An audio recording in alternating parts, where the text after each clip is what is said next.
மாட்டிறைச்சி சாப்பிடாதீங்க. அது எக்காரணத்திற்காக நீங்கள் சாப்பிடக்கூடாது என்பதற்கு மருத்துவ ஆதாரங்கள் இருக்கிறது. அதனால் சாப்பிடாதீர்கள். மருத்துவ ரீதியாக கூட நம் மாட்டிறைச்சியை தவிர்க்கணுங்கிறது தான் என்னுடைய வேண்டுகோள்.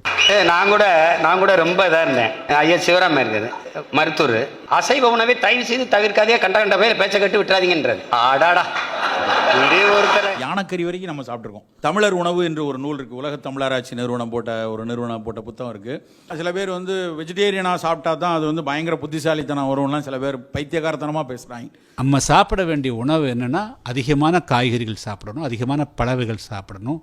விஞ்ஞானிகள் பூச்சிகளை சாப்பிடுவது நன்று, மாடு கன்றுகளை சாப்பிடுவதை விட அது பெட்டர்னு சொல்றாங்க. உண்மையிலே நோபல் பரிசு வாங்கின 99.9% மக்கள் மாட்டிறைச்சி சாப்பிட்டவங்க தான். தம்பி சீக்கிரம் சிவா, நம்முடைய கோட்பாடு என்ன?